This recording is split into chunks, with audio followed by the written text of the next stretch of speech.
The first word is remote.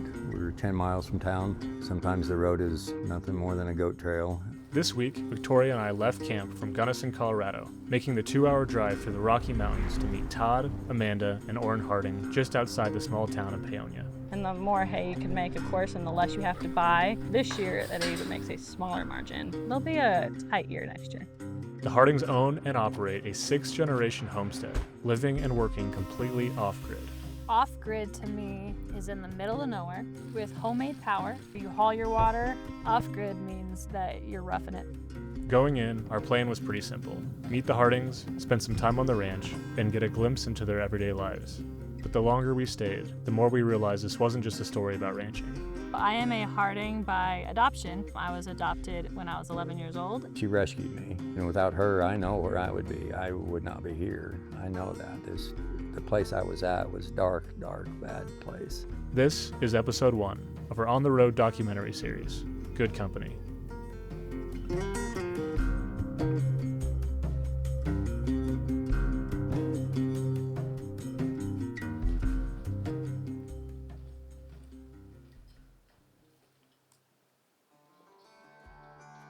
My name is Todd Harding, and I'm the 4th generation to live here on the Harding ranches in Paonia, Colorado.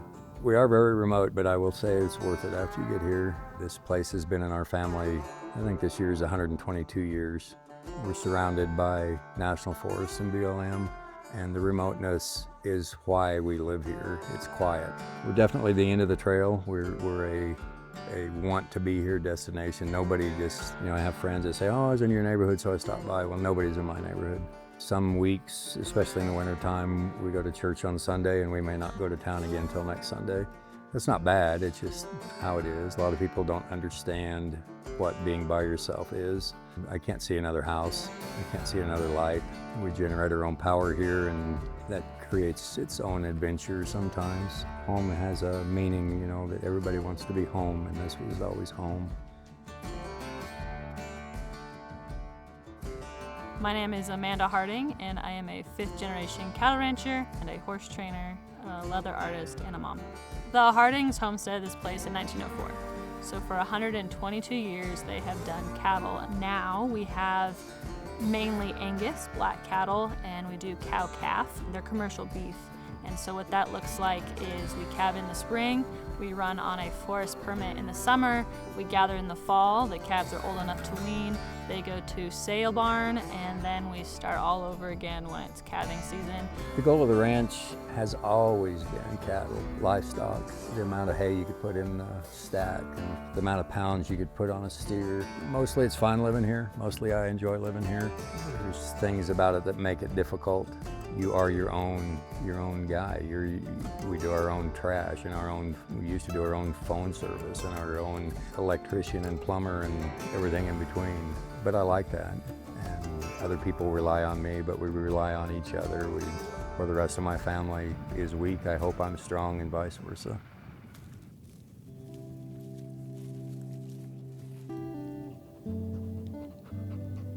So I got married and didn't want any kids, and I was married 25 years. We belonged to a church down here in town, and I was an upfront guy. I was behind the microphone.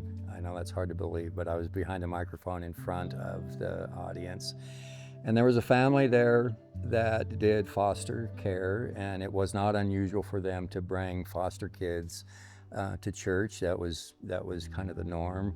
But this one Sunday, they came in with Amanda and Dakota. And I'm sure I just was speechless with that microphone, because it was like in an instant, I just knew that those were my kids. I just knew that those were my kids. I had never felt, of course, anything like that before. One thing led to another, and about a year and a half later, I was able to adopt those two. And of course, Amanda is still here with Orrin, and I don't know what I would ever do without either one of them. I don't know if she's ever thought of it this way, but it was like I got to rescue her and she got to rescue me, kind of a thing, because without me, I don't know where she would be, and without her, I know where I would be. I would not be here. So I am a Harding by adoption. I was adopted when I was 11 years old and got thrown into the ranch life and had to learn from there, and it's been an adventure. My mom was 13 when she had me, and she didn't know how to be a mom.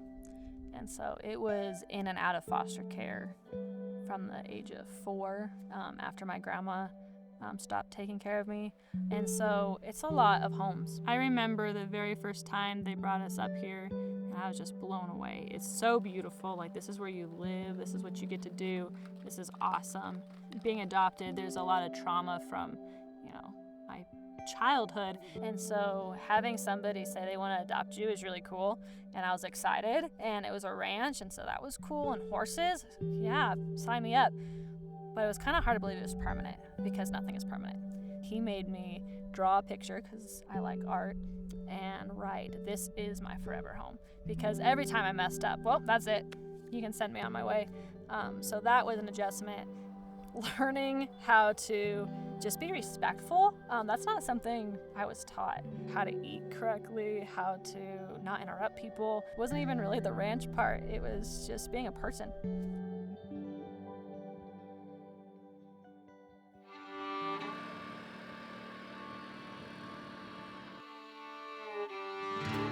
So living off-grid for something like 45 years, the biggest misconception is it's 24/7. You live off-grid 24/7. So if you need to go someplace early tomorrow morning, the power might be off, especially in the wintertime, the power might be off. And we drive diesel pickups, and if it's really cold, you will drag a generator out to the pickup and start the generator to plug the pickup in. And it's 100%. The whole house, the shop, the ranch. You have a baby calf and the power's off and you have to bring him in the house to get him warm. He's by the wood stove. I mean, you have to be creative. I don't have anything to prove. If there was commercial power running by, I probably would wimp out and hook on, especially for the shop. It's challenging, it's rewarding, but it is every day. It rolls around every single day. It's hard to know it's all the time. Living off-grid is not for everybody.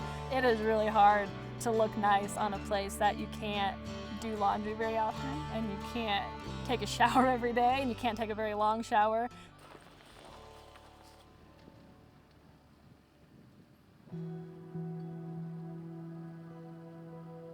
My goal for the future of the ranch is to help girls like me and use horses to do that. I've always liked the horses. We work with them. They're a tool. We go and we move cows and we pack salt and we cut trail, and that's all with horses. But more than that is I understand them. You watch them and you can tell what their strengths are and what their weaknesses are. And so I would love to see girls hands-on with horses, and so they can learn and heal and grow with each other. This place is a really peaceful place. And I think anybody who's ever been in nature knows how that feels when you're out in the wilderness. You just get that breath of fresh air. That goes all the way to your soul. And that breath of fresh air here, I mean, it's right here. It's everywhere you look. People come here to the ranch and they use words like peace. These horses and the outdoors has a way of touching people. I'm kind of going through a little bit of a life change. I'm 64. There's this thing called gravity that has kind of taken over my body. So I'm having to make some adjustments. And the quickest, easiest thing to say is I don't want to do this anymore. What I'm really saying is I don't want my back to hurt anymore, and I don't want my feet to hurt anymore, but that's just the nature of the beast, that's how that goes. And so I take it out on the ranch, and it's just a lifestyle change that I need to kind of work through a little bit. My hope for the ranch is that I can steadily decrease, and Orrin and Amanda can increase. She knows these cattle inside out. She knows everything about them. And the horses, the mountain, if you see her coming on a tractor, don't get in front of her. Orrin is very capable all the way around. He knows the cattle, he knows the horses, and he's very capable on the equipment. And you couldn't ask for any better help than either one of them. Being a 5th generation rancher is an honor. And I am so proud to have that opportunity, because that's just not an opportunity people get. And for me, just to be handed it, and keeping it is hard. You can be handed it, but keeping it's hard. That is an honor. And carrying the Harding name, the respect that comes with it, I feel like there's a lot to carry there because, 122 years, and you don't want to be the one to drop the ball.